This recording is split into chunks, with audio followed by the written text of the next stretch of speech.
Soon. Welcome to Talk About TV. I'm your host, Michelle Oliver, and today I'm very delighted to be here with most of the team from Exclusive Tense International.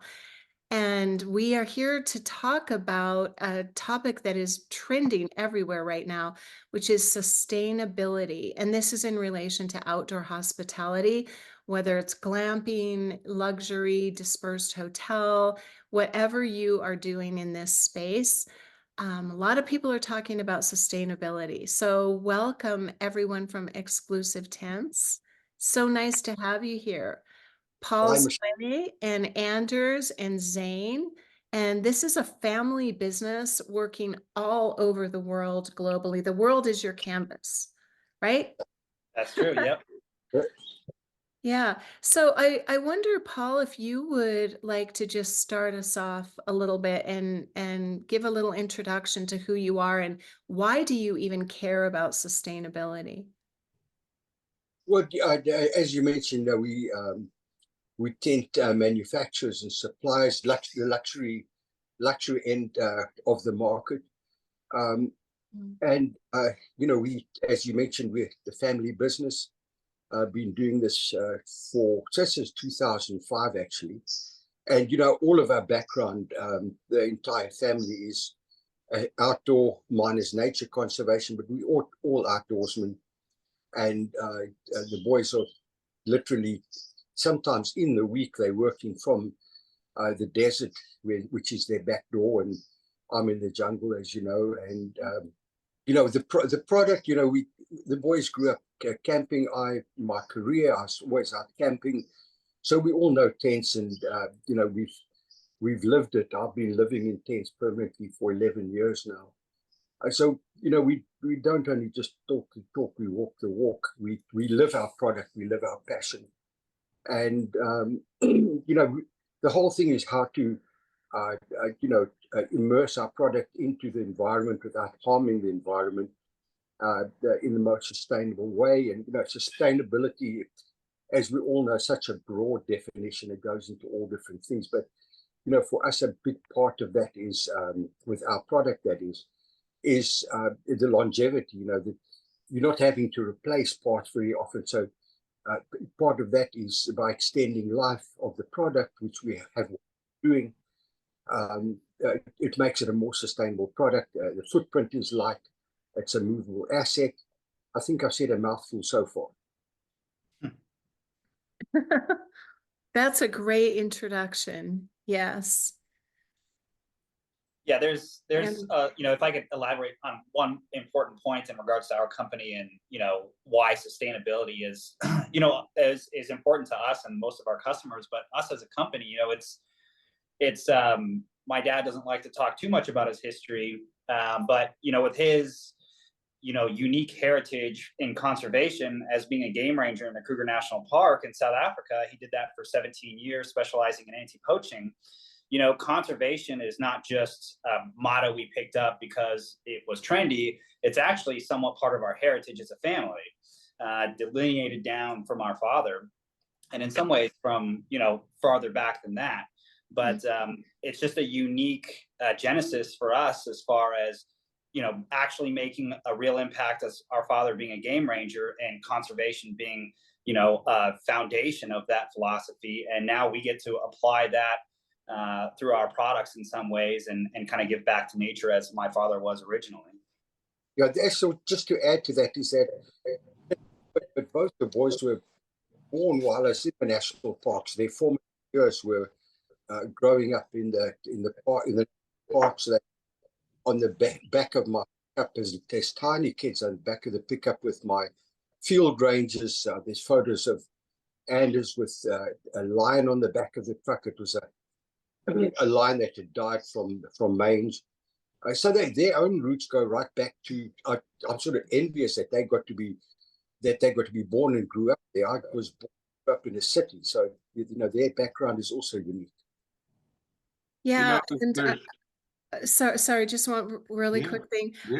I will put a link below this once we have this video out to the website, and there's a wonderful video on the site that everybody who's watching this, you must go watch. It's a pretty short video, but it's the history of Paul's Way, and it's such a remarkable, enchanting, and astonishing history. And this is when you come to sustainability from actually living it and having this be a driving force inside of you because you know the impact.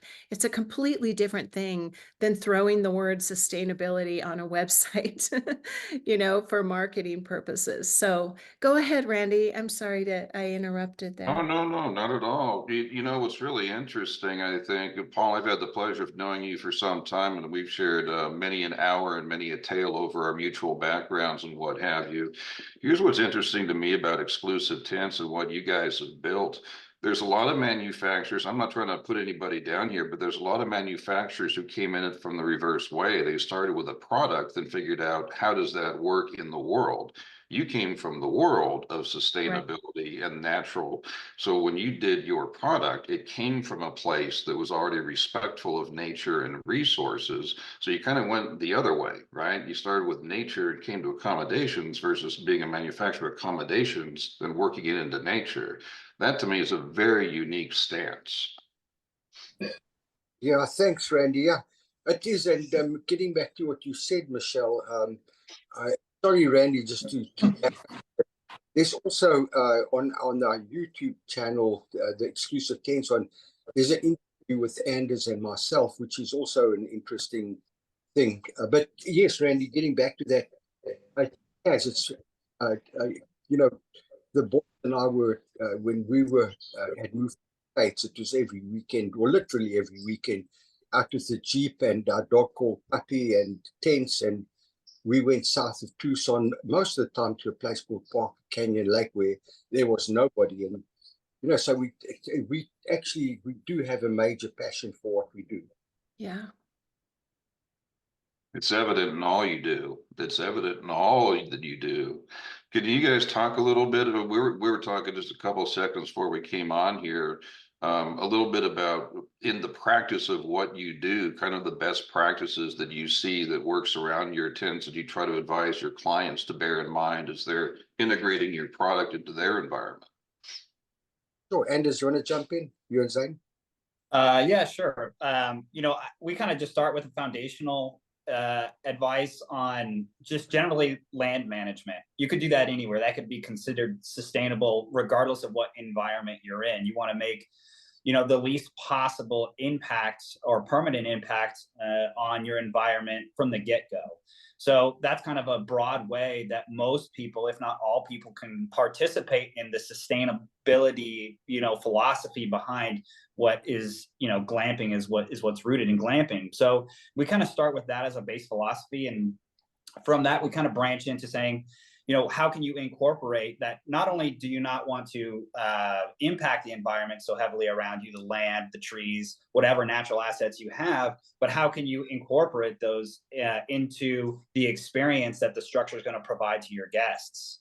And that's how we start all of our conversations. And that's a broad subject because there's so many different ways that you could incorporate natural assets into your guest's experience, or into, if it's a personal use tent, because that's very common as well. It doesn't have to just be accommodation based. That's a very easy way and impactful way to start a conservation based or sustainability based philosophy in your development, and then rolling in specific assets to the property, whether that's unique boulders in the area, unique soils, trees coming through the deck, water access, views specifically. There's a lot of different ways that you could roll those into that we could dive into. I'm not sure if you want me to dive in right away on that, but that's generally how we start our conversations with our customers regarding sustainability and conservation. Yeah, we also get into depending, and as Andy says quite rightly, depending on the client and where their location is. But we can guide them in terms of water. Even with the tent, we can guide them with water harvesting, air conditioning, and I know, Randy, you and Michelle and I discussed about and things like that, doing alternative forms of cooling that save save on sound and save on power. But the big deal that Anders is talking about is actually they have a word for it already. That they call it greening. If you're greening a building and they plant a few trees on the top of the building, and basically what he's talking about is actually greening, by incorporating these natural assets, these trees that become part of your living space. That's basically what it really is. Zane, you were going to say something? Yeah, I was gonna say, something about the nature of the product that we sell. Kind of, before you even say any word, it sort of encourages just about anybody to, plant that in a natural environment, because that's the only place that makes sense. You wouldn't see anything like one of our canvas tents amongst any sort of buildings and developments and things like that. So, before a word even comes out of anyone's mouth, you kind of know that it's obvious to, nurture an environment like that with, a project like this. I love it from the experiential perspective because it's so much about connecting with nature for these people and bringing the outdoors in and the indoors out.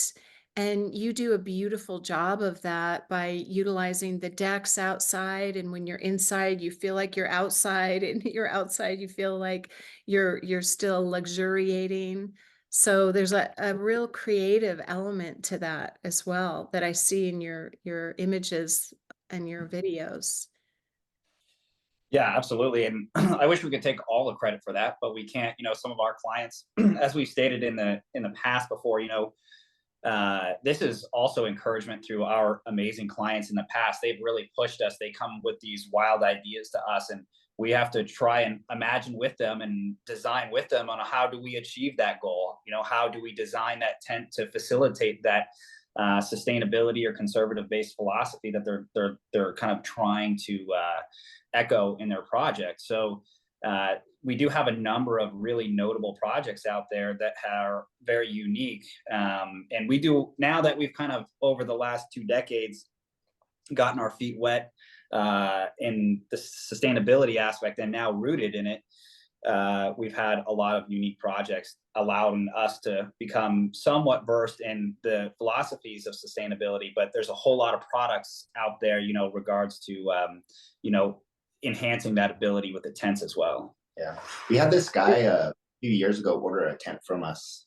He's a client in Texas, and the way he was, he set up a totally, sustainable setup. He built his own little solar farm, and he's got rain catches, and so everything there is totally off grid, but it's it's a luxurious experience. And the way he went about it is that he just likes to bring people awareness. So he prints out this report after you have a stay there of your water usage and your electric usage, and basically how many resources you pulled, and it's really interesting to look at, and it just kind of helps to make people mindful. So it's that's one way that he used our product to participate in that industry. That's extraordinary. Talk about creating an experience and helping people kind of develop awareness around themselves and the environment. Could you give another example, perhaps, of a client and how you've integrated different levels of sustainability with them, and maybe what you've done creatively for them as well, just incorporating the natural environment? Yeah. Well, sorry, Anders, carry on. No, go for it. If you want to go for it. Oh, you can see with the project that we did in the UAE where it was just plain sand dunes. There was nothing. When I got there were about 20 D8 caterpillars that were pushing sand around. Wow. And now, it's all, they brought in adult trees, they created ponds. The ponds attracted swans. And, each tent has got, you step out and then there's a gas fire tub, and then there's an incredible pool that each villa has got. And, it was a lot of challenges trying to work in the desert where you're getting extreme, like 120 degrees, you get extremely high winds, and then it gets cold. So just trying to deal with all those elements in a very harsh environment, which was a very interesting challenge, which has taught us a lot. To the point is where we deal with tents now in extreme conditions like that in a different way than we did in the very beginning. So, we're learning a lot because the clients have pushed us to do stuff that we'd never done before. We had to come up with solutions. Yeah, and another sustainable one I think is some aspects of it are very sustainable, and it's the one right behind my dad actually, is his property. He's got some unique features to his property I think is worth discussing as well. Your water wheel and your solar are very unique. The water wheel being probably, I haven't heard of anyone else doing that for their property. That's definitely one, and you should fill us in a little bit about the water wheel setup, and then I have another project to share as well. Yeah, I'll do that, and I also have another project that I'm actually working on at the moment, Brian. But yes, here we've got a water wheel that gives me a lot of trouble from time to time. But even when the creek is very low, it still gives me power. But your power is different from solar in that it's 24/7, where solar is only a portion of your day. 7 hours of sunlight a day is what you're really getting power out of. And obviously with batteries and battery backups, and getting back to sustainability, it's also there's also good with the bad. Batteries and solar, but they also got limited lifespans. So there's a lot of research going on, but the solar panel's got a limited lifespan, the battery's got a limited lifespan, and that all goes into sustainability. How, like with our tents, we go to great efforts to make them last longer than what they would, because to create a more sustainable product. But I digress a little bit, getting back to unique designs.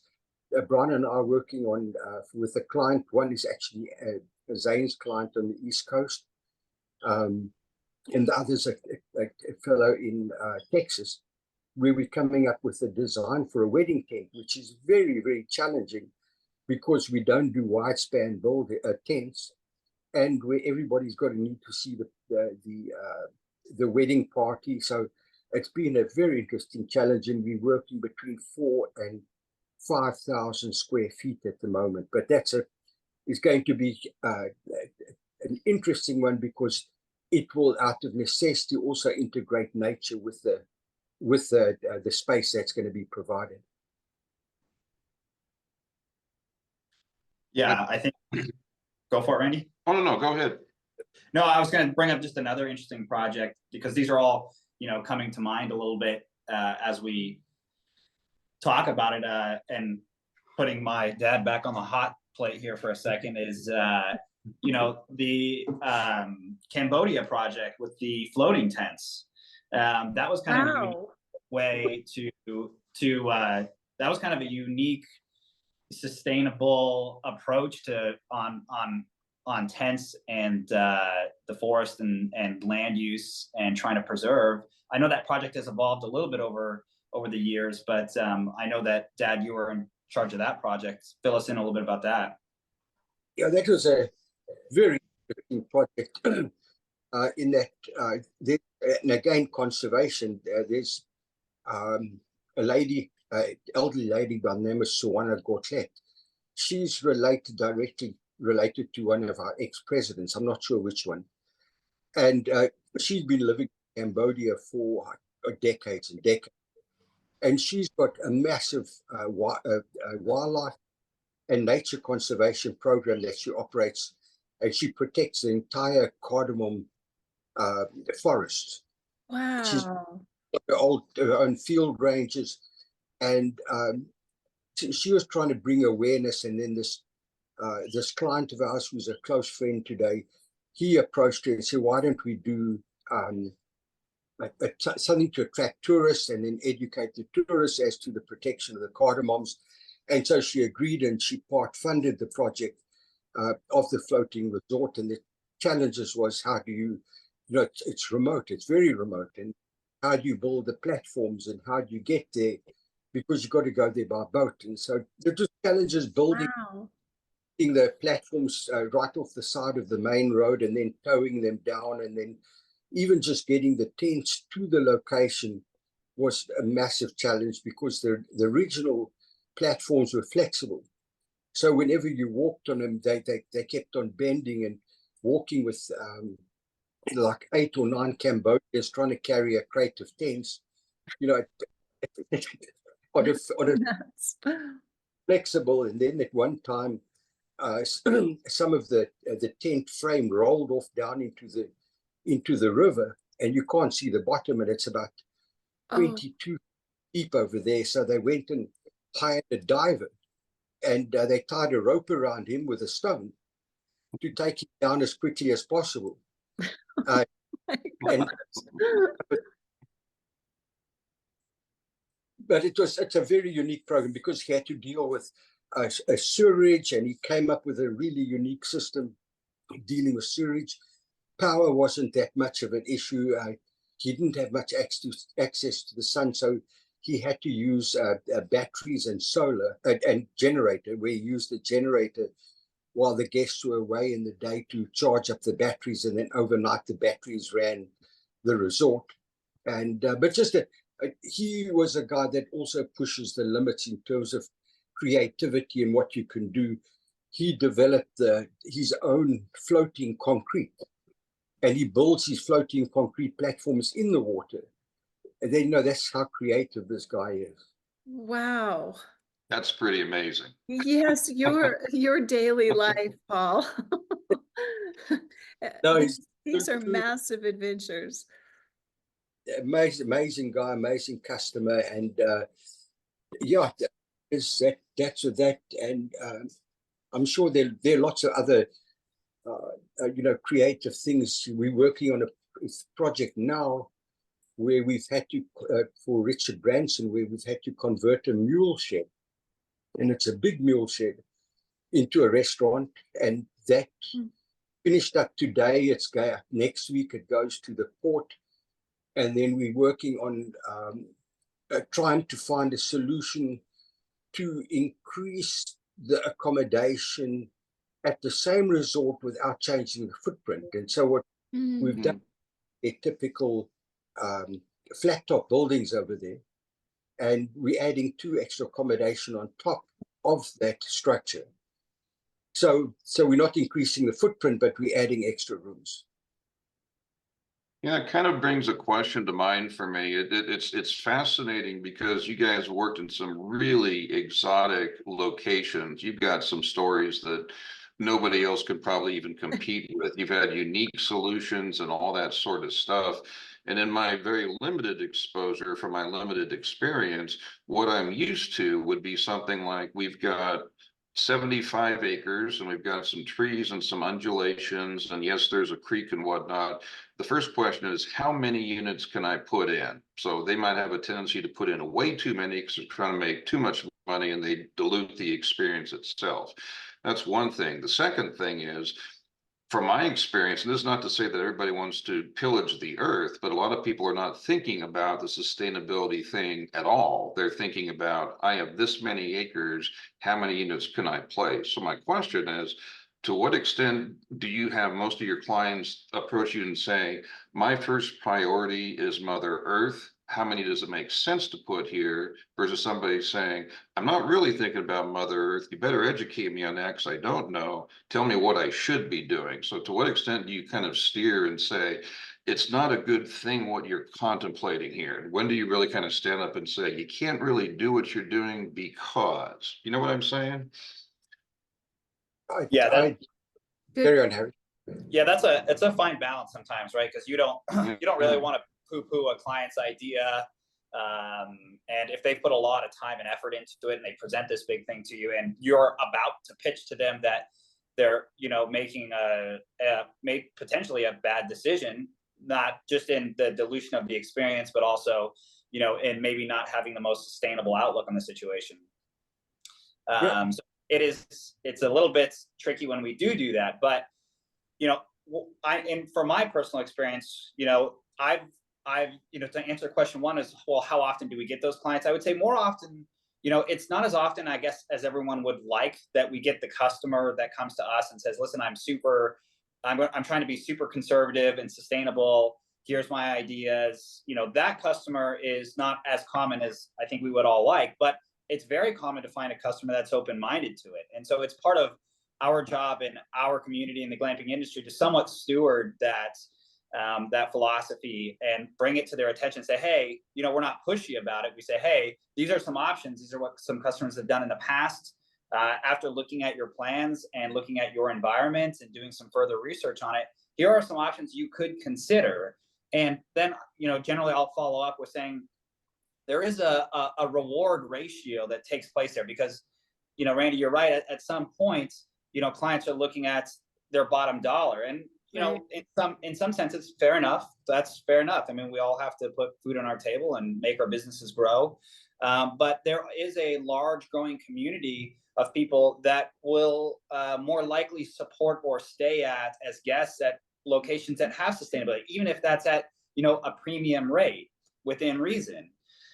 So it's the math doesn't always come out to say if you have less structures that are based around sustainability, you therefore should expect less income. That doesn't always work out that way. There's a matrix that comes into play on that math, that if you do it right, you could kind of have your cake and eat it too. So that's generally how I approach it. I first listen to the customer. I make options based off of my experience and give them examples of things we've done in the past, kind of give them a different way to view that math if that's what they're kind of hung up on that ROI. And then I just kind of follow up with a conversation. Ultimately, it is up to the customer on what they want to do. But we've had enough years that we could really at least shed light and have them heavily consider that a sustainable approach, even like we said in the beginning, there's small ways to be sustainable and there's massive ways to be sustainable. And Sure. there's a large middle ground you could play in there, and you could have a happy medium. Yeah, I was gonna say Yeah. that the product tends to lend itself to that too, because I don't often see clients, clearing a lot of land to put, these kind of structures in. They're usually, putting in elevated decking that quite often wraps around trees and things like that. True. Yeah. So all you get is, a couple of post holes. But if you were to rip out that whole development, the land wouldn't typically be scarred in, any sort of way really. So Yeah, and they're not motivated by that all the time, but that's quite often what ends up happening. How the build out goes. It's really interesting. There's there's a lot of parallels happening in my mind right now as you guys are talking about this. In the world that I live in, which is a lot of years, but it's different, right? So I'm in RV parks, campgrounds, glamping to some extent, resort development, and what have you. But I like what you guys were talking about because there's a difference between accommodations and accommodation best practices. So in my world, it's kind of like what you're talking about. Somebody says, I want to put in 15 of this type of unit and cram them together so I can get the most money possible. I find myself telling them that's not the matrix. It's not quantity, it's quality. So if I can show you that 5 units spaced further apart provide a better experience and higher occupancy at a higher rate, you'll make more money than the 10 you cram together with less occupancy and a reduced experience.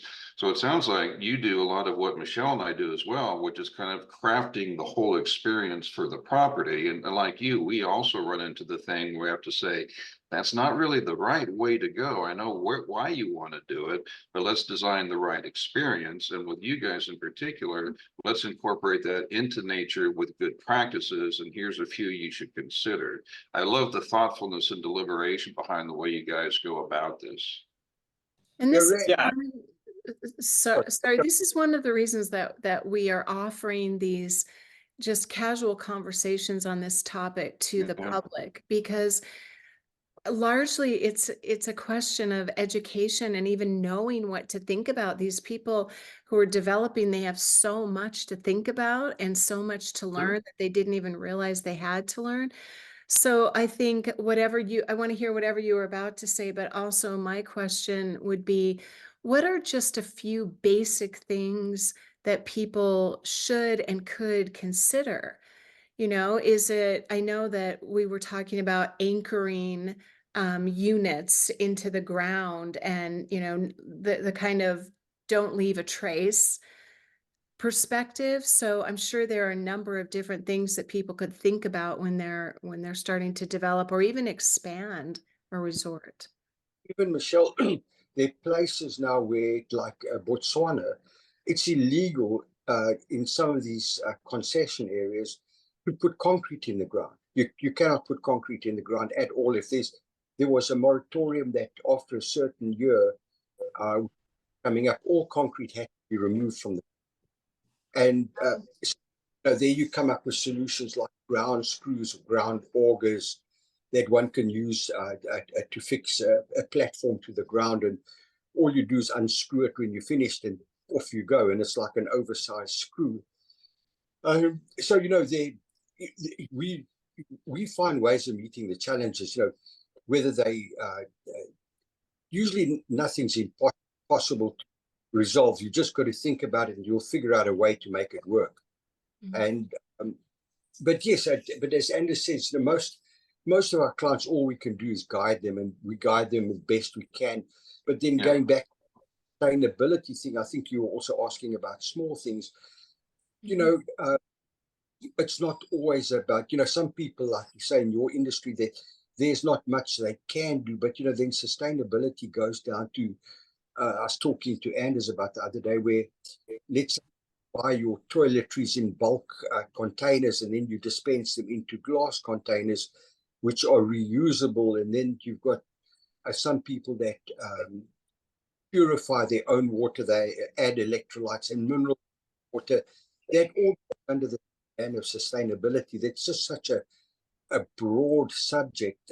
Yeah. But coming back to us and tents, we don't get into, adding minerals to water and toiletries and those details. But those are details that, if sustainability works its way right into the city, where people focus then on where they can on culture and cuisine, which is part of the sustainability part of things. Mhm. And so it's just such a broad thing. But we try our best, as to use yours and Randy's words, is to try and usher in some form of education where we can guide, and hopefully the client finds that it's useful information, and that they do go in a direction which is more advantageous to the land as well as to the client. Yeah, Well, then you'd also mentioned, I think earlier, that on most occasions, the clients you work with understand when you kind of walk through the options with them, and they don't want to pillage the earth. They want to be a good steward, but they just simply didn't know the questions to ask. I'm Mhm. not trying to put words in your mouth, but it sounded like what you were saying a little bit earlier. Once you start going down the path of, we know what you want to do. Here's some things we can do. We're going to work with what the earth gave us, and here's some of those outcomes. What I'm hearing from you guys is, most of the time when you go through that process, maybe not so much education as just awareness, maybe, right? Just making them aware of what their options are. Most of the time you find them saying, okay, I understand that. Is that a fair statement? yeah, I'd say that's a completely Okay. fair statement. Yeah. Okay. I think, furthering that point, as far as, the original question of, what can someone do initially and what can they do to expand, and with sustainability as a mindset when they're doing so, is, again, going back to, it's simple. Just don't bulldoze as much land as you think you need to. Take a second, look at the land, identify what are assets. Not, a lot of people see that trees are in a way, or that big boulder's in the way, or, that ravine is too deep, so we need to fill it in. Those are all natural assets. And so the easiest thing is to sit back in a camping chair on that property and say, what is the most beautiful parts of this property and how do I preserve it?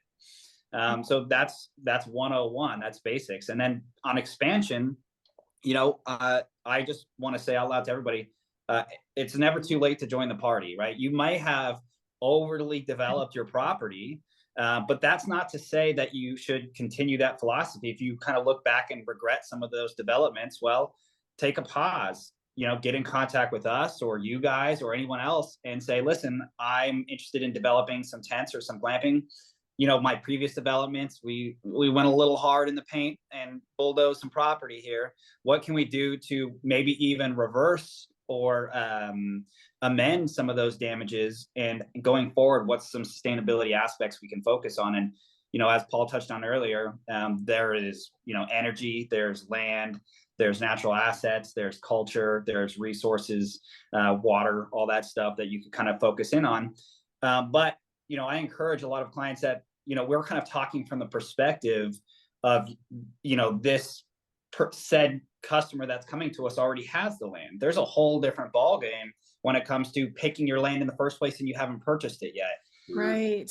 And that kicks open a can of worms. And it's about land. It's also about some properties, they just really don't lend themselves to always being as sustainable as possible. Yeah. Some properties require a lot of manipulation if you have a big goal for it. That's just the nature of the beast. But you're going to save yourself a lot of the heavy expenses when it comes to sustainability and kind of those basics that we spoke about if you choose the right property from the get-go.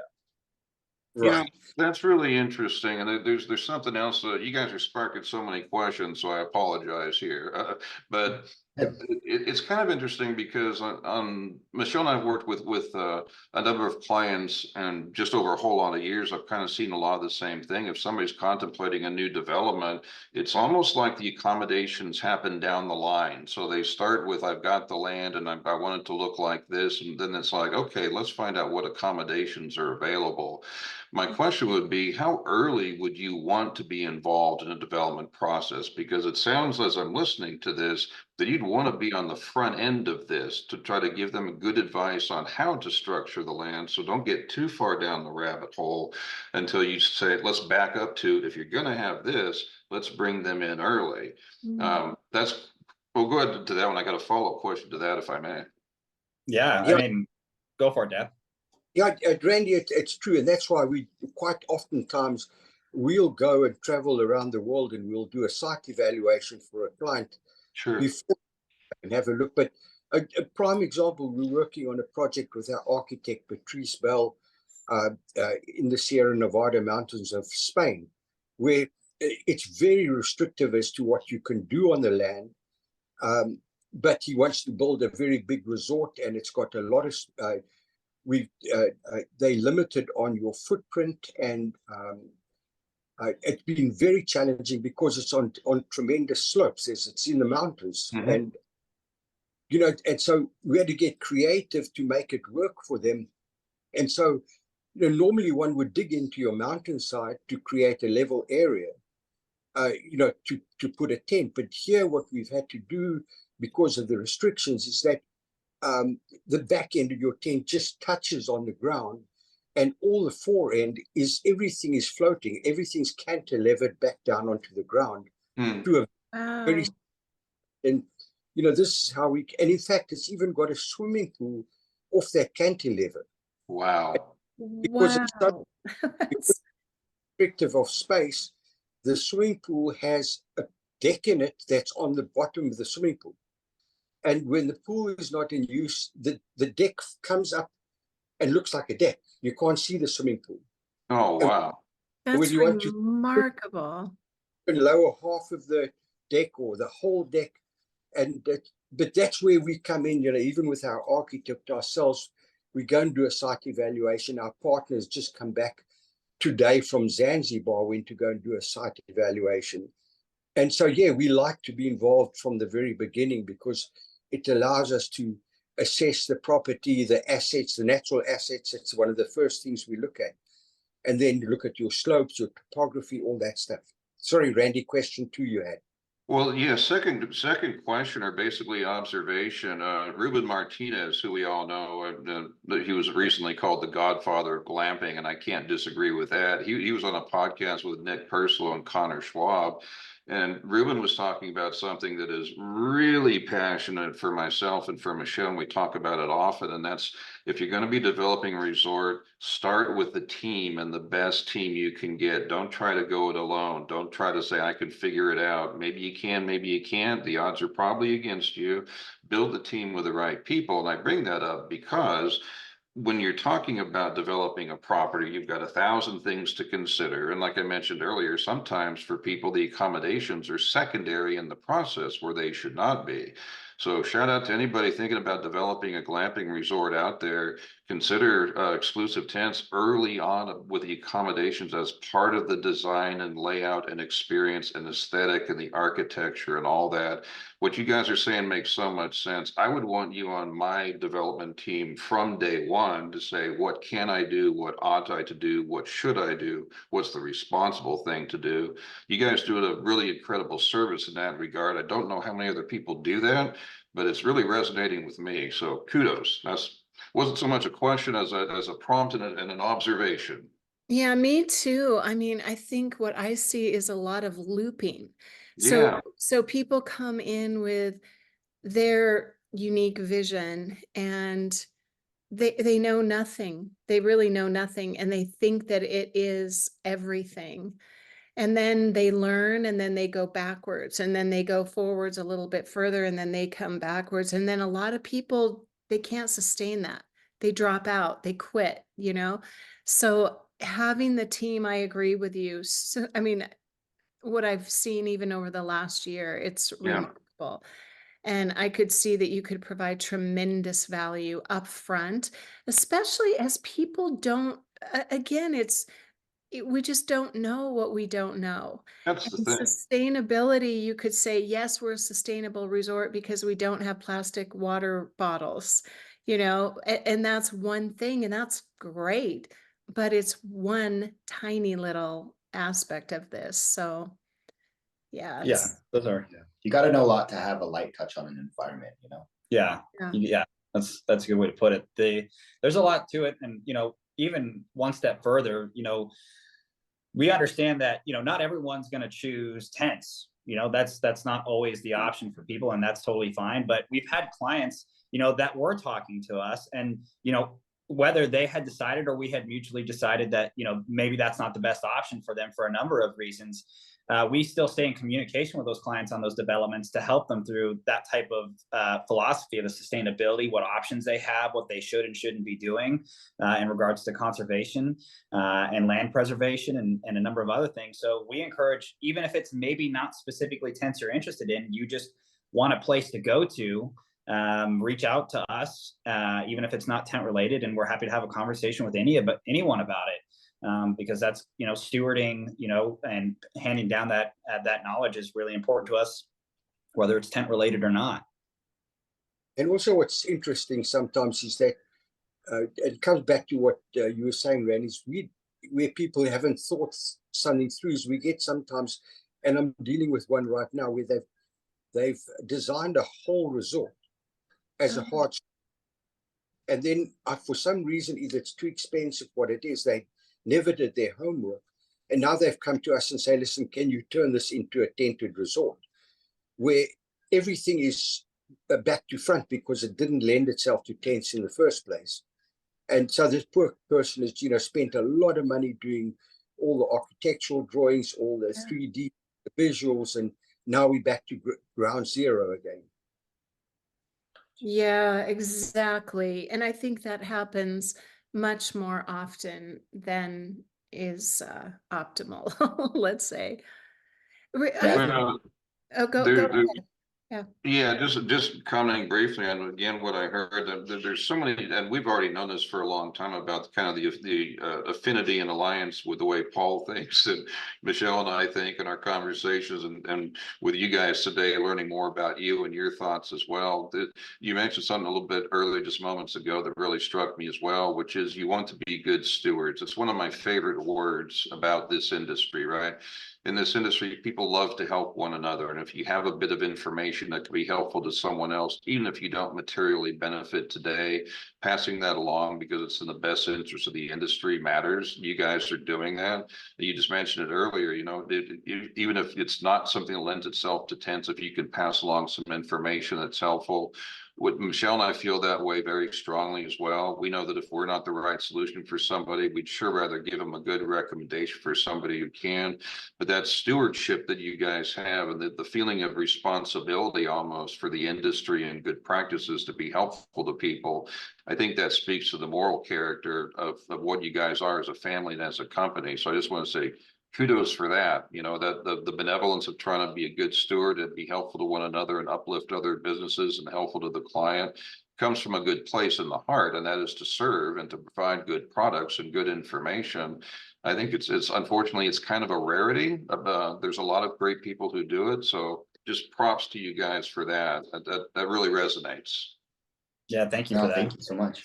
Yeah, there's, you know, there's a whole lot of ways that we kind of try and encourage. One of them is, you know, we try and not say, you know, it's kind of, I kind of feel like when clients are come to us, maybe this is not a totally relatable example, but it's kind of someone going to the gym for the first time. They're afraid that, you know, they're not going to be lifting as much weight as somebody else, or they're going to look clunky on the machine. They're not going to know what they're doing. They're kind of wandering around the room.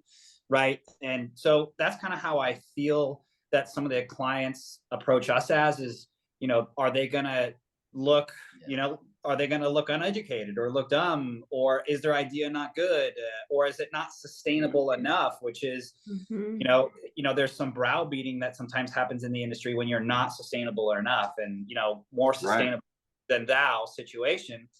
And so, you know, like I said, it's never too late to join the party, and nothing is too small as far as focusing on sustainability. There's a million different ways to participate in that effort, and, you know, you have to look at it as a collective effort in the industry to make the largest impact. If there's 10, you know, gorillas in the room that are doing the high-end, super expensive, top-end technology sustainability, okay, and if you can't do that and you want to just do, you know, all your cookware is recyclable material and stuff like that, and kind of be in that kind of camp, join. It's not that big of a deal. It's not that expensive, and every little bit helps the industry. What Yeah, and about some of these certifications that are out there? Are they legit? Are there just as like for people to kind of benchmark the value and the levels of what they're doing? Yeah, I mean, it's at this point, I would say that it's hard to speculate, and I don't think I'd feel comfortable speculating on if they're legitimate or not. I just don't have enough information on exactly how they pool their data, exactly how they measure their metrics Mm, to say if what they're doing is legit. I'm sure that for the time being, you know, benefit of the doubt is what's in order, and if they're at least promoting and people are falling in line with some of those certs, then again, you know, that falls in the of every little bit helps. The certs right. are obviously something that large brands seek, and that's not attainable for everybody, because some of those measurements to get those accredited certs they can be pretty rigorous. yeah, So for you know, as regards on their impact on the industry, I think they affect a niche part of the industry. You know, that top really narrow band of the industry that can participate in those certs. Yeah. Yeah, there are people that go specifically to get that cert, no matter what the cost, no matter what it is. That's their focus, is to get that cert. And I agree with Anders that the majority of the people aren't looking for that certificate. They're just looking to be better stewards and be more responsible. That's what I believe. yeah. You know, And you whether know, the cert is, you know, completely legitimate or not, it still, you know, spreads the awareness for people to, you know, have that kind of stuff in mind when they build their resort, even if they can't get that certification, you know. So it's that awareness that helps, you know. Just because you don't have that cert doesn't necessarily mean that it's not a sustainable resort. you know, I wonder that another thing just kind of came to mind here. I'm going to go philosophical on you here, so bear with me. Or As you were talking, I was thinking about, you know, in the world that Michelle and I live in, every hour of every day, every minute, every second, and are passionate about, we have very strong views about experiential hospitality best practices, right? About the way the phone should be answered, the way a guest is greeted. the way a resort is laid out, the accommodations, the amenity package. The parallel being you couldn't really certify or have a certification program that would verify that somebody's property meets the standards of what we consider proper experiential hospitality, right? So in the parallel we're talking about over here, maybe there's not a certification that says you're doing the right sustainability best practices, but what you are providing from exclusive tenants is the guidelines, the knowledge, the direction, the coaching to help them get better at what they do. And in our world, we're kind of doing the same thing with experiential hospitality. We don't have a standard or certification, but collectively we try to move things to a higher level of understanding and awareness so you can incorporate better and best practices as best as you can for the property you have. Yeah, Right. it's, it's like the subject is so broad that you're just trying to help people move in the right direction. Yeah. And that's really what you're Right. Yeah, Facilitating. yeah, you're trying to also fix it with something that they find interesting, because the interest in sustainability has to, not to sound repetitive, it has to be sustainable in its nature, right? If someone's like, I'm not really that interested in soils, so I'm going to have a hard time developing my whole project around soils and compositions of soils and what soils are in my area are protected or rare. So you try and talk to the client and see what interests them as well. And that's another thing is pushing the client by just kind of talking with them and seeing what they find interesting, or and that could even boil down to their hobbies. Are they mountain bikers? Are they rock climbers? Are they fishermen? What are they? And you could find a relatable, sustainable aspect to pitch to their resort, which again gives them their resort identity and meaning. That makes so much sense. Yeah, but interesting. I tag onto what Anders is saying. I mentioned this resort in the desert where they created the ponds that attracted the swans. Mhm. Those swans are migratory. They're moving from Europe and down south, and some of them, down into Africa. And they were using that as a stopover. But in doing so, you also create an environment that brings experience to your guest. Something you never have seen, it would have flown over, is now stopping to visit for a short while, and that's all part of experiential, and also is a conservation angle as well. Excellent point. Makes so much sense. Yeah, there's, as you can see, we could dive down a million rabbit holes of sustainability, and that's kind of the broader subject here from the get-go, is just how big this subject actually is and how many things that it applies to that people don't actually consider. The kind of normal categories of sustainability are somewhat irrelevant. Well, not irrelevant, but they're accompanied by so many other newer angles to consider sustainability with, which just actually grows the opportunity for all of our clients and all of your clients to consider, hopping on the bandwagon with us. I just love what everybody has shared today, and the way you keep inviting people in at whatever level they can come in. I think it's a conversation that we need to continue to have. And honestly, I would like to invite everyone to reach out to Exclusive Tents and get to learn more about them. And as I said before, I'll put your website here, but so many absolutely stunning, creative, just remarkable projects that you have undertaken, and everyone can glean inspiration from everything that you guys are doing, not only what you're producing, but the way you do business, the way you live. All of it is inspiring for anyone so anybody that's looking at any kind of development. Please check them out.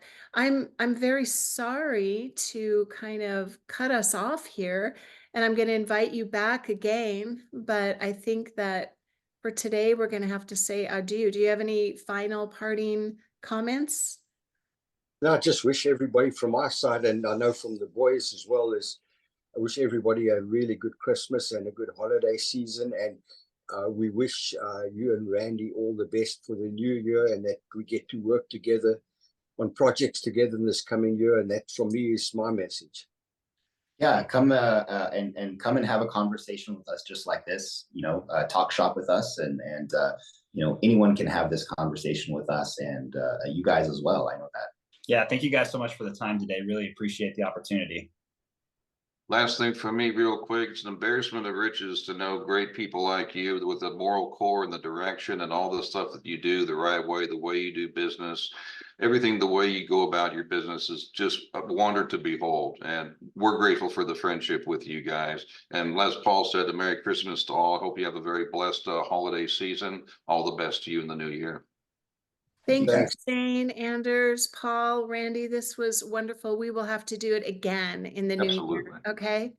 Thank you All so right. much. Merry Christmas, everybody. Best to Bye. all. Guys.